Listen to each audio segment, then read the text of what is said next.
வழக்கு நவம்பர் 11ஆம் தேதி திருப்பி இதே கோர்ட்டில் நடக்க இருக்குது. அன்றைக்கி அண்ணாமலை கிராஸ் பண்ணுறதா சொல்லியிருக்காங்க. லெட்டிம் கம். நான் பண்ண அளவுக்கு அவர் பண்ணார்னா ரொம்ப மகிழ்ச்சி.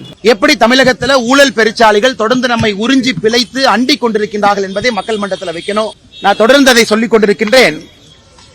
அண்ணன் டி.ஆர். பாலு அவர்கள் சம்பந்தப்பட்ட அவர் அரசியல் வந்த காலத்திலிருந்து எல்லா விஷயத்தையும் கூட மாண்புமிகு நீதிபதி முன்பு, நீதிமன்றத்தின் முன்பு நவம்பர் 11ஆம் தேதி வைக்க இருக்கின்றோம். அது எத்தனை ஹியரிங் போனாலும் அது போகட்டும்.